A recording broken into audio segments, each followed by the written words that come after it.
Assalamualaikum warahmatullahi wabarakatuh. Salam sejahtera bagi kita semua. Halo, jumpa lagi dengan saya, Nantika Harnia, dalam pembelajaran Bahasa Indonesia.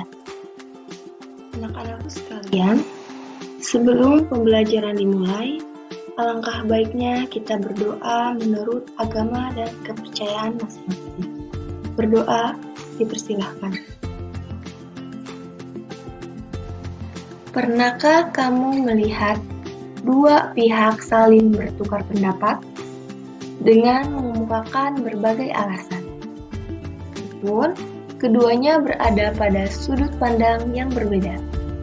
Kegiatan tersebut dinamakan dengan debat. Ya, hari ini kita akan mempelajari materi mengenai berdebat dengan.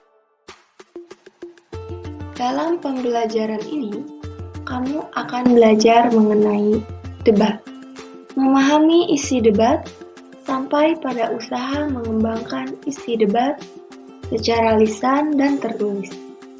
Untuk itu, pada pembelajaran ini, kamu akan mencapai tujuan pembelajaran yang pertama, mampu menghubungkan permasalahan atau isu, sudut pandang, dan argumen beberapa pihak, dan simpulan dari debat untuk debat. Yang kedua, mampu mengkonstruksi permasalahan atau isu, sudut pandang dan argumen beberapa pihak, dan simpulan dari debat secara lisan untuk menentukan esensi dari debat. Yang ketiga, mampu menganalisis isi debat, permasalahan atau isu, sudut pandang dan argumen beberapa pihak lain, dan simpulan. Kemudian yang terakhir, mengembangkan permasalahan atau isu dari berbagai sudut pandang yang dilengkapi argumen dalam debat.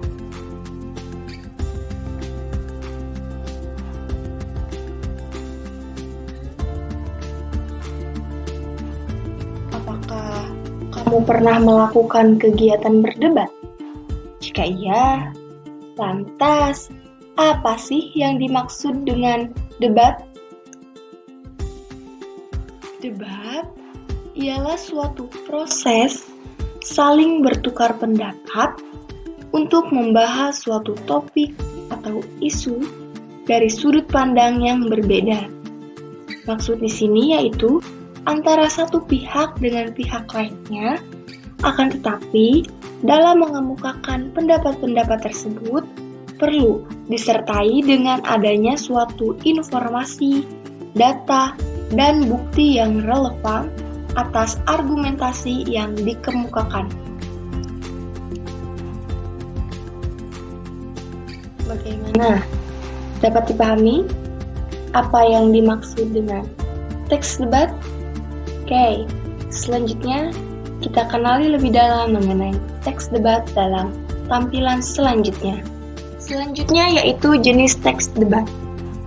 Ternyata debat memiliki berbagai jenis loh teman-teman. Jenis yang pertama yaitu debat parlementer. Debat ini dilakukan dalam kegiatan pemerintahan. Tujuannya yaitu untuk memberikan dan menambah dukungan bagi suatu undang-undang tertentu. Yang kedua yaitu debat pemeriksaan ulang. Debat ini dilakukan dalam kegiatan hukum.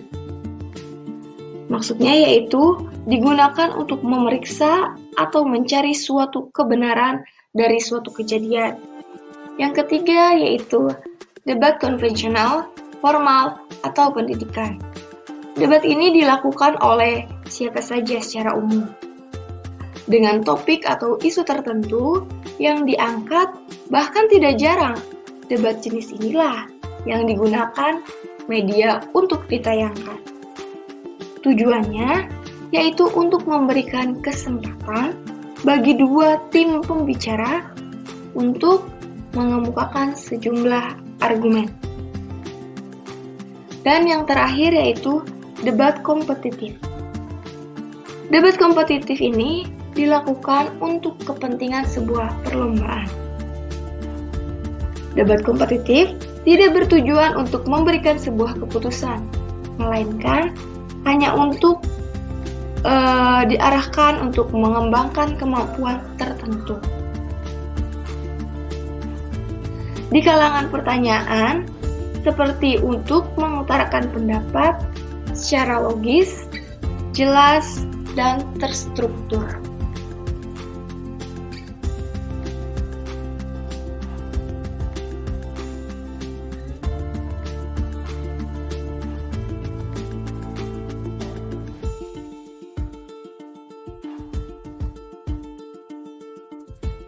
Selanjutnya, masih banyak sekali materi yang akan kita bahas mengenai debat. Simak bersama-sama ya. Oke, dalam debat harus ada urutan atau aturan mengenai pihak atau tim mana yang harus berbicara terlebih dahulu. Hal tersebut termasuk dalam tata cara berdebat, yang apabila dituangkan dalam teks menjadi struktur debat. Berikut merupakan struktur teks dalam debat. Yang pertama yaitu perkenalan diri setiap tim. Tim yang dimaksud di sini merupakan tim yang nantinya akan dibagi menjadi 3, yaitu tim afirmasi atau tim pendukung, tim oposisi atau tim penyangga. Jika ada tim lainnya, maka bertindak sebagai tim netral. Yang kedua yaitu penyampaian pernyataan sama. Setiap tim menyampaikan pernyataan pertamanya terkait topik yang akan dibahas. Selanjutnya yang ketiga yaitu pelaksanaan debat.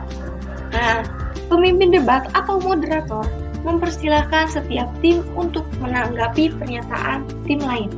Disinilah muncul adu argumentasi. Untuk tahap ini ada durasi waktu tertentu. Jadi, pemisah antara babak satu dengan babak berikutnya, sehingga debat akan terarah dan tidak berlarut-larut dalam permasalahan yang sama. Dan yang terakhir yaitu penyampaian penutup. Pada tahap ini, kegiatan debat sudah berakhir, sehingga pemimpin debat dapat mempersilahkan setiap tim untuk menyampaikan pernyataan penutupnya terkait topik yang dibahas. Penting bagi setiap tim untuk tetap berpendapat sesuai dengan posisinya, apakah mendukung, menyanggah, atau bahkan netral. Jika tidak, maka dalam kegiatan debat tersebut tidak akan berjalan dengan. Untuk itu, adapun unsur dalam debat yang perlu kita ketahui bersama. Yang pertama, yaitu mosi. Mosi merupakan pernyataan atau penentuan tentang suatu topik yang menjadi bahan debat. Mosi dapat disampaikan sebelum ataupun pada saat debat berlangsung. Dalam menentukan mosi, pastikan mosi bersifat relevan, kontroversial, aktual, spesifik, dan bermanfaat. Yang kedua yaitu terdapat tim afirmasi atau tim pro. Tim ini adalah pihak yang setuju dengan topik yang akan diperdebatkan. Yang ketiga, tim oposisi atau tim kontra. Kebalikan dari tim afirmasi, tim ini adalah pihak yang tidak setuju dengan topik yang diperdebatkan. Yang keempat yaitu terdapat moderator. Moderator akan berperan sebagai pihak yang memimpin, mengarahkan, dan mengatur jalannya debat. Selanjutnya yang kelima terdapat penonton atau juri. Penonton atau juri memiliki peranan sebagai penentu pemenang dalam debat. Oleh karena itu, penonton atau juri harus memiliki wawasan yang sesuai dan mampu bersikap adil. Dan yang terakhir, keenam terdapat penulis atau sekretaris. Selama perdebatan berlangsung, penulis atau sekretaris ini harus mencatat hal-hal penting yang disampaikan oleh kedua belah. Baik, selanjutnya terdapat 3 cara untuk menarik kesimpulan dengan menggunakan penalaran induktif. Yang pertama yaitu terdapat generalisasi yang merupakan pernyataan yang bersifat umum secara general gitu. Yang kedua terdapat analogi. Analogi merupakan proses perbandingan antara dua hal yang berbeda. Dan yang terakhir yaitu terdapat sebab akibat. Dalam pola penalaran ini, sebab bisa menjadi sebuah gagasan utamanya, sedang akan akibat bisa menjadi gagasan penjelasnya. Namun juga bisa terjadi sebaliknya. Sebagai sebuah kegiatan ilmiah, debat dilakukan dengan menggunakan ragam bahasa baku sekaligus ilmiah. Pemilihan ragam bahasa ini dilakukan untuk menghindari salah tafsir, baik dalam penggunaan bahasa tulis maupun secara lisan. Kelengkapan, kecermatan, dan kejelasan pengungkapan ide harus tetap diperhatikan. Berikut ini adalah ciri ragam bahasa ilmiah pada debat. Ya, selanjutnya kita akan membahas mengenai ragam bahasa dalam debat. Ciri yang pertama yaitu menggunakan bahasa baku. Maksudnya, kaidah bahasa Indonesia yang digunakan harus benar sesuai dengan kaidah bahasa baku, baik kata ejaan maupun dalam tata bahasa. Yang kedua yaitu dengan menggunakan gagasan harus sesuai dengan fakta dan logis. Dan yang ketiga yaitu kata denotatif atau kata yang memiliki makna sebenarnya.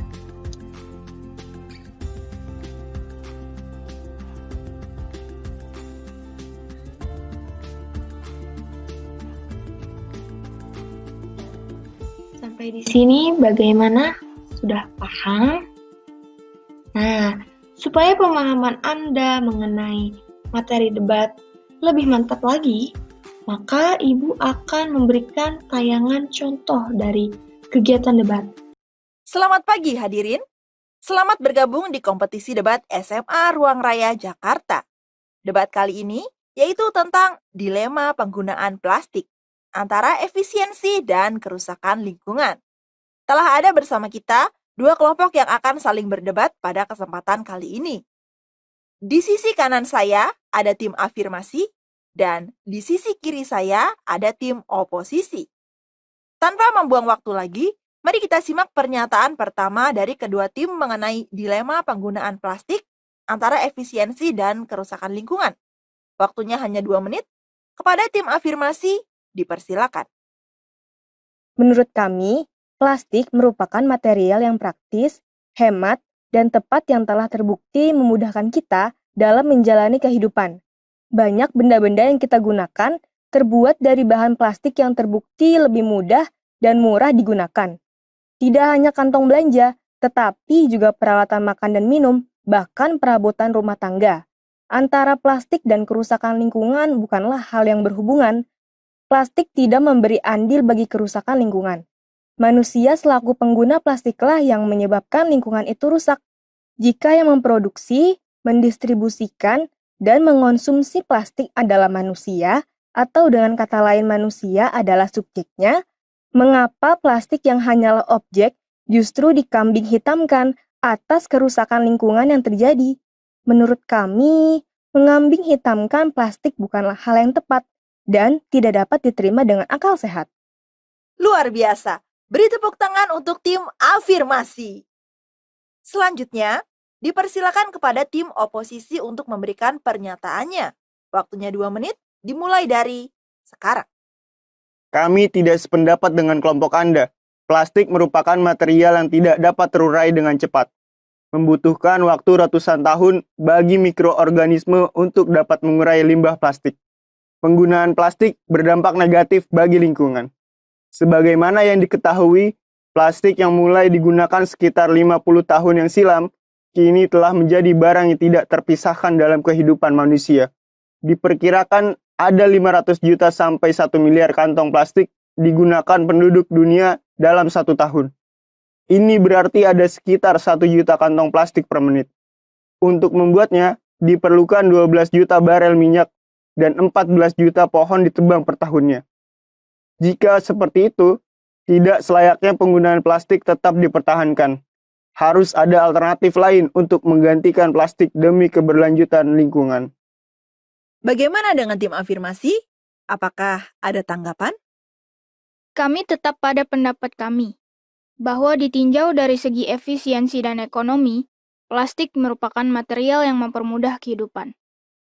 Perihal sampah yang ditimbulkan akibat plastik dapat dicanangkan program 3R, yaitu reduce, reuse, dan recycle. Dengan demikian, yang diperlukan adalah edukasi untuk memberdayakan plastik. Satu hal lagi yang paling penting, menggunakan plastik tidak boleh dibarengi dengan membuangnya begitu saja. Dengan demikian, meski tetap menggunakan plastik, tidak lantas mengabaikan lingkungan. Mohon maaf, program 3R memanglah baik. Akan tetapi, saat ini sudah ada cetusan program 5R, yaitu Reduce, Reuse, Recycle, Replace, dan Repair.